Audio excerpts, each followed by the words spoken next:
बिस्मिल्लाहिर्रहमानिर्रहीम अस्सलाम वालेकुम। की हाल चाल है? उम्मीद है ठीक ठाक फिट फाट राजी खुश हो। मैं मोहम्मद काशिफ, तुम मेरे पे यूट्यूब के चैनल KWP विलाग तो 3600 है फोर्ड 3600 इस जो मुकम्मल तुम रिव्यू करेंगे नाल इसकी कीमत भी दसा है, लोकेशन भी, मॉडल भी, मालिक का नंबर भी, मतलब तमाम तर जितनी एक डिटेल होंगी ना वो सारी थोड़े नाल शेयर करेंगे। वीडियो नाल जुड़े रहो ਤਾਂ ਤੁਹਾਨੂੰ ਸਾਰੀਆਂ ਗੱਲਾਂ ਦੀ ਸਮਝ ਆਊ। ट्रैक्टर का जोड़ा हाइड्रोलिक पंप है उत्ते धूड़ मिट्टी जरूर पई खलोती है लेकिन है जैनवन वाला तो तुम आप कहते हो जैनवन फोर्ड का अपना हाइड्रोलिक पंप है, ठीक है। उस दे नाल तुहानू ट्रैक्टर के गेयर वाले हिस्से की गल करिए तो मेरे ख्याल गेयर वाला हिस्सा ठीक खलोता है।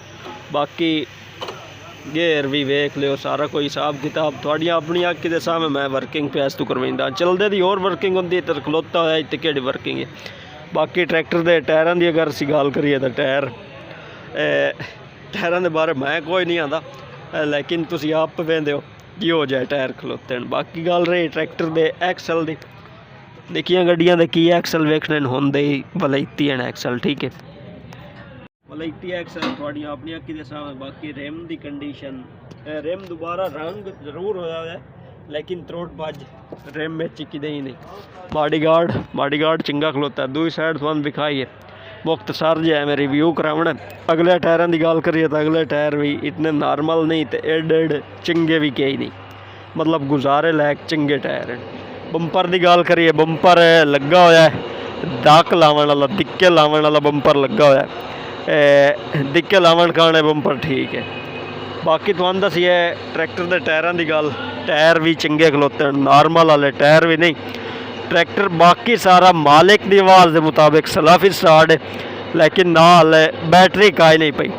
बैटरी अगर होवे तो अगर तुसी मतलब बैटरी कहीं और रखा के तो सलाफ चवावना चाहो तो सलाफ वग सकता है, सलाफ चाह सकता है, लेकिन न्यूज़ ला तो आपको विखावा मैं न्यूज़ ला बिल्कुल साफ खलोतियां, लीकेज मीकेज न्यूज़ नहीं चुकाए नहीं, त्रे न्यूज़ ला ठीक खलोतियां। बैटरी अगर कहीं और थोड़े कोल होवे तो उस नाल तुसी सलाफ आके चवा सकते हो, लेकिन इस टाइम ट्रैक्टर के नाल बैटरी काई नहीं। सैलाब बिच ट्रैक्टर खलोता रह गया मालिक की आवाज़ के मुताबिक। तो तुहानू पता है अज हर बंदा जोड़ा ना फायदा उठावन के चक्कर वो कोई बिरा पिया तो बैटरी दाख लिया गया। चलो खैर बाकी कागज़ों की असीं तुहानू गल सारे समझाइंदे हैं। कागज़ों की की कोई कंडीशन नहीं सू, 2 फिल्टर हैं। डंपर वाला जोड़ा है ना लगा हुआ है, तुहानू कीस देंदे हो सलफ सिस्टम डंपर वाला लगा हुआ है, ट्रैक्टर वाला अपना नहीं। बाकी जी गल रही,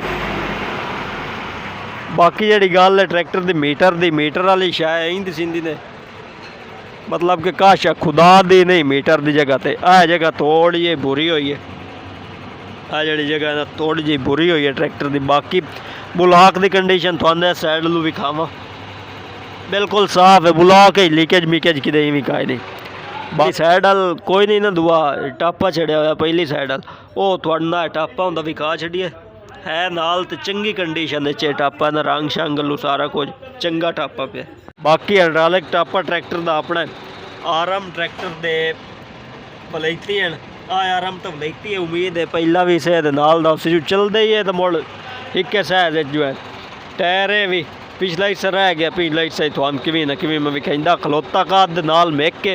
अगर कोई अगेरे होंदा तो मोड़ तो चलो मैं थोड़ा जरूर तसल्ली नाल विखावा मूँ, लेकिन हुण गुजारे लैके विखावना पौसी। बाकी ट्रैक्टर नूं होक लगी हुई है, होक भी ते मोड़ भी जिवें दी लगी हुई हो तुसीं आप वेंदे हो। बाकी ट्रैक्टर नूं PTO शाहफट एक ठुड्डा बुरिया होया एक जगह तो, बाकी दूआ भी बुरिया होया दूई जगह तो, त्रीया भी बुरिया होया। इस साइड लू त्रै ठुड्डे बुरे हो, इस साइड लू एक है ते थल्लों महीन तक हो जाए बस सीधा अगर कोई है तो तुसीं अपनी अक्खी नाल वेख लो जो मैं एक साइड वाल खलोता। बाकी ट्यूबा लिंकर ट्रैक्टर दियां दोवियां तकरीबन बाकी ट्रैक्टर ठीक ही है। तो हुण जिहड़ियां मालिक तू गल्लां पुछण देण ओह तुहानू पुछ के सारियां गल्लां क्लीयर कर छड्डिंदे तुहाड़ियां। वीडियो पसंद आ जाए आप ना लेना आवे अपने बेली बिरां वाल शेयर जरूर वीडियो करनी है, मेहरबानी हो सी। 2 ਤੋਂ 4 ਫੁੱਟ ਉਹ ਤੁਸੀਂ ਵੇਖ ਲਿਓ ਤੇ ਉਸ ਤੋਂ ਬਾਅਦ ਸਾਰੀਆਂ ਗੱਲਾਂ ਮਾਲਿਕ ਦੀ ਜ਼ਬਾਨੀ ਤੁਹਾਡੀਆਂ ਕਲੀਅਰ ਕਰਿੰਦੇ। ਟਾਇਰਾਂ ਦੀ ਕੰਡੀਸ਼ਨ ਜਿਹੜੀ ਹੈ ਤੁਹਾਡੀ ਆਪਣੀ ਅੱਖੀ ਦੇ ਸਾਹਮਣੇ, ਕੋਈ ਲੋਕ ਲੁਕਾ ਨਹੀਂ, ਕੋਈ ਨਹੀਂ। ਬੰਪਰ ਟਰੈਕਟਰ ਨੂੰ ਚੰਗਾ ਬੱਲਾ ਲੱਗਾ ਹੋਇਆ ਇਹਨੇ। ਬਾਕੀ ਅਗਲੇ ਟਾਇਰ ਵੀ ਚੰਗੇ ਖਲੋਤੇ ਹਨ, ਨਾਰਮਲ ਅਗਲੇ ਟਾਇਰ ਨਹੀਂ, मतलब कि ਚੱਲਣ ਦੇ ਕਾਬਿਲ। ਅਗਲੇ ਪਿਛਲੇ ਟਾਇਰ ਚੰਗੇ ਚੱਲਣ ਦੇ ਕਾਬਿਲ ਹਨ। ਡੀਜ਼ਲ ਪੰਪ ਵੀ ਚੰਗਾ ਹੈ, मतलब ਵਿੱਚੋਂ ਵੀ ਚੰਗਾ ਹੈ ਤੇ ਉੱਤੋਂ ਵੀ ਚੰਗਾ ਹੈ। ठीक है, न्यूज़ ਇਹ ਤੱਕ न्यूज़ ਦੀ ਤਸੱਲੀ ਕਰਾ ਛੱਡੀਏ। ਹੁਣ न्यूज़ ਵੀ ਖਾਵਣ ਦਾ ਕੋਈ ਹੱਕ ਨਹੀਂ। ਚਲੋ ਇਹ ਫੋਟੋ ਨਟਾ ਕੇ ਕੋਈ ਹੋਰ ਫੋਟੋ ਸੇ ਲੈਂਦੇ ਹਨ। ਬਾਕੀ ਇਹ ਰਾਲੇਕ ਟਾਪਾ 3614 ਆਪਣਾ ਸ਼ੀਲਡਾਂ ਲੱਗੀਆਂ ਹੋਈਆਂ ਹਨ ਫਰੰਟ, मतलब कि ਜਿਹੜਾ ਸਟੀਅਰਿੰਗ ਦੇ ਥੱਲੇ ਸ਼ੀਲਡ ਹੁੰਦੀਆਂ ਉਹ ਲੱਗੀਆਂ ਹੋਈਆਂ। ਤਾਂ ਬਾਕੀ ਸਾਰਾ ਕੁਝ ਵੀ ਟਰੈਕਟਰ ਠੀਕ ਠਾਕ ਹੈ, ਚੰਗਾ ਬੱਲਾ, ਐਡਾ ਨਾਰਮਲ ਵੀ ਨਹੀਂ। ਇੰਨਾ ਪੈਸੇ ਟਰੈਕਟਰ ਹੈ, ਐਡਾ ਮਹਿੰਗਾ ਕੋਈ ਨਹੀਂ। ਬਾਕੀ ਸਾਈਡ ਤੋਂ ਸ਼ੋਅ ਦਾ ਰੰਗ ਹੈ ਇਹਦੇ। ਹੁਣ ਆ ਜਾ ਤੁਹਾਨੂੰ ਮਾਲਿਕ ਦੇ ਕੋਲੋਂ ਸਾਰੀਆਂ ਗੱਲਾਂ ਕਲੀਅਰ ਕਰਾਈਏ। ਵਿਚਲੀਆਂ ਜਿਹੜੀ ਵਿਚਲੀ ਕੰਡੀਸ਼ਨ ਜਾਂ ਕਾਗਜ਼ਾਂ ਵਾਲੀ ਗੱਲ ਰਹੇਗੀ ਉਹ। ਬਾਕੀ ਸਾਰਾ ਟਰੈਕਟਰ ਉਮੀਦ ਹੈ ਤੁਸੀਂ ਵੇਖ ਲਿਆ ਸੀ।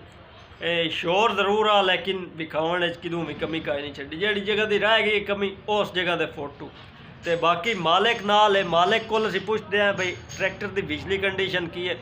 ਉੱਤੋਂ ਭਾਵੇਂ ਬੰਦਾ ਜਿਤਨਾ ਹੀ ਵੇਖ ਲੈਣਾ ਨਹੀਂ ਪਤਾ ਲੱਗਦਾ, ਵਿੱਚੋਂ ਮਾਲਿਕ ਨੂੰ ਪਤਾ ਹੁੰਦਾ ਹੈ। ਮਾਲਿਕ ਕੰਮ ਕਰਾਇਆ ਹੁੰਦਾ, ਸਾਰੀਆਂ ਗੱਲਾਂ ਦਾ ਮਾਲਿਕ ਨੂੰ ਪਤਾ ਹੁੰਦਾ। ਭਾਈ ਮੈਨੇ ਆਪਣਾ ਥੋੜਾ ਜਿਹਾ ਤਾਰਫ ਕਰਿਆ ਹੈ। ਅਦਨਾਨ ਅਫਜ਼ਲ ਹੈ ਜੀ। ਅਦਨਾਨ ਅਫਜ਼ਲ। ਇਹ ਦੱਸਿਆ ਰਿਹਾ ਇਸ ਦੇ ਟਰੈਕਟਰ ਦੀ ਕਰੰਕ ਕਿਹੜੀ ਹੈ? ਕਰੰਕ ਤਾਂ ਮੈਨੂੰ ਕੋਈ ਨਹੀਂ ਪਤਾ। ਬਕਾਇਆ ਇੰਜਣ ਗੇਅਰ ਦਾ ਟਰੈਕਟਰ ਨਹੀਂ, ਕਰੰਕ ਤੁਸੀਂ ਬਦਲਾਈ ਕਾਈ ਨਹੀਂ ਬਦਲਾਈ ਕਾਈ ਨਹੀਂ, ਜਿਵੇਂ ਮੈਂ ਆਪਣੀ ਹੈ ਇਸ ਵਿੱਚ। ਅੱਛਾ, ਤੇ ਕੜਾ ਪਿੰਨੀਆਂ ਨੇ ਤੇ ਬਲਾਈਤੀ ਹੈ ਜੀ, ਉਹਦੇ ਤਸੱਲੀ ਹੈ ਬਲਾਈ, ਉਹਦੀ ਤਸੱਲੀ ਹੈ, ਖੋਲ ਕੇ ਚੈੱਕ ਕਰ ਲੈ। ਤੇ ਕਾਪੀ ਜਿਹੜੀ ਟਰੈਕਟਰ ਦੀ ਜੈਨੂਅਨ ਹੈ। ਹਾਂ, ਇਹ ਕਿੱਥੋਂ ਦਾ ਨੰਬਰ ਕਿੱਥੋਂ? ਨੰਬਰ ਇਸ ਦਾ ਹੈ ਜੀ ਲਾਹੌਰ ਦਾ। ਅੱਛਾ, ਹਾਫਜ਼ਾਬਾਦ ਦਾ ਬੰਦਾ ਜਿਹਦਾ ਨਾਂ ਹੈ, ਉਸ ਵਕਤ ਲਾਹੌਰ ਤੇ ਹਾਫਜ਼ਾਬਾਦ ਇਕੱਠਾ ਹੀ ਹਾਂ ਉਸ ਟਾਈਮ ਇਕੱਠਾ। ਇਹ ਮਾਡਲ ਕਿਹੜਾ ਹੈ? 1976। ਇਹ ਟਰੈਕਟਰ ਪੂਰਾ 3600 ਹੈ? ਪੂਰਾ 3600 ਹੈ। मतलब ਇਹ ਹੋ ਜਾਂਦਾ ਨਾ ਜੀ ਜੀ। ਅਕਸਰ ਟਰੈਕਟਰ ਵੀ ਗਿੰਦੇ ਨਿੱਕਿਆ ਇੱਥੇ ਅਕਸਰ ਹੋਇਆ ਹੁੰਦਾ ਵੀ 3000 ਦਾ ਪਿਛਲਾ ਹਿੱਸਾ ਚਪਾਇਓ ਤੇ ਅਗਲੇ ਹਿੱਸੇ ਹੋਰ ਨਹੀਂ, ਚਪਾਇਓ। ਇਹ 76 ਮਾਡਲ ਹੈ, ਪੱਕਾ 3600 ਹੈ। ਕਾਪੀ ਵੀ 76 ਇੰਚ ਹੈ ਤੇ ਟਰੈਕਟਰ ਵੀ 76 ਇੰਚ। ਠੀਕ ਹੋ ਗਿਆ। ਤੇ ਇਹਦੇ ਕੀ ਕੋਈ ਮੰਗਾ ਹੈ? ਇਹਦਾ 6 ਲੱਖ ਰੁਪਏ ਹੈ ਜੀ। ਕੋਈ ਕਮੀ ਪੇਸ਼ ਕੀ ਪਿਆਰ ਮੌਕੇ ਤੇ ਮੈਨੂੰ ਥੋੜੀ ਬਹੁਤੀ ਹੋ ਜਾਏ। ਹਾਂ, ਤੇ ਬਾਕੀ ਲੋਕੇਸ਼ਨ ਇਹਦੀ ਕਿਦੋਂ ਦੱਸ? ਲੋਕੇਸ਼ਨ ਤਹਿਸੀਲ ਬਵਾਣਾ। ਬਵਾਣੇ ਚਾਹ ਕੇ ਰਾਬਤਾ ਕਰ ਲਈ ਸੋ। ਜੀ। ਮਾਲਿਕ ਦਾ ਜਿਹੜਾ ਰਾਬਤਾ ਨੰਬਰ ਹੈ ਉਹ ਸਕਰੀਨ ਦੇ ਉੱਤੇ ਚੱਲਦਾ ਪਿਆ ਸੀ। ਉਮੀਦ ਹੈ ਵੀਡੀਓ ਤੁਹਾਨੂੰ ਪਸੰਦ ਆਈ ਹੋ ਸੀ। ਯਾਰ ਪਤਾ ਹੈ ਕੀ ਹੁੰਦਾ, ਇਹ ਨਹੀਂ ਬਈ ਉਹਨਾਂ 6 ਲੱਖ ਮੰਗ ਛੜਿਆ ਤੇ 6 ਇੰਚ ਰੁਪਈਆ ਹੀ ਨਹੀਂ ਘਟਣਾ। ਘਟ ਜਾਸੀ ਸ਼ਾਇਦ ਵੇਖਿਆ ਪਤਾ ਲੱਗਦਾ ਹੈ। ਉੱਤੇ ਘਰ ਬਹਿ ਕੇ ਤੁਸੀਂ ਫੋਨ ਕਰਕੇ ਆਖੋ ਯਾਰ ਕੋਈ ਘਟਾ, ਤਾਂ ਉਹ ਗੱਲ ਕਾਇ ਨਹੀਂ ਹੁੰਦੀ। ਇਹ ਘਰ ਬਹਿ ਕੇ ਕਰੇ ਆ ਕੇ ਨਾ ਵੀ ਮੈਂ 5.5 ਦਾ ਦੇ ਛੜੇ ਸਾਂ ਤਾਂ ਮੁੜ ਮੌਕੇ ਤੇ ਆਇਆ ਹੀ ਛੜਨੇ ਪੈਂਦੇ, ਮੁੜ ਇੰਜ ਤਾਂ ਨਹੀਂ ਨਾ ਹੁੰਦਾ। ਤੇ ਬਾਕੀ ਉਮੀਦ ਹੈ ਤੁਹਾਨੂੰ ਵੀਡੀਓ ਪਸੰਦ ਆਈ ਹੋ ਸੀ। ਜੇ ਪਸੰਦ ਆਈ ਹੈ ਤਾਂ ਆਪਣੇ ਬੇਲੀ ਬਿਰਾਵਾਂ ਦੋ ਚੌਵਾਲ ਸ਼ੇਅਰ ਕਰ ਛੱਡਣੀ ਹੈ। ਜੋ ਤੁਹਾਨੂੰ ਨਾ ਲੀਜੇ, ਤੁਹਾਡੇ ਨਾ ਦਿਲ ਲੱਗੇ, ਉਹਨਾਂ ਦੇ ਦਿਲ ਲੱਗ ਜਾਵੇ ਤਾਂ ਉਹ ਜ਼ਰੂਰ ਲੈ ਲੈਣ। ਤੁਸੀਂ ਇਸ ਮਿਲਸਾਂ ਆਉਣ ਵਾਲੀ ਅਗਲੀ ਵੀਡੀਓ ਚਿੱਤਣ ਤਾਈ। ਅੱਲਾਹ ਹਾਫਿਜ਼।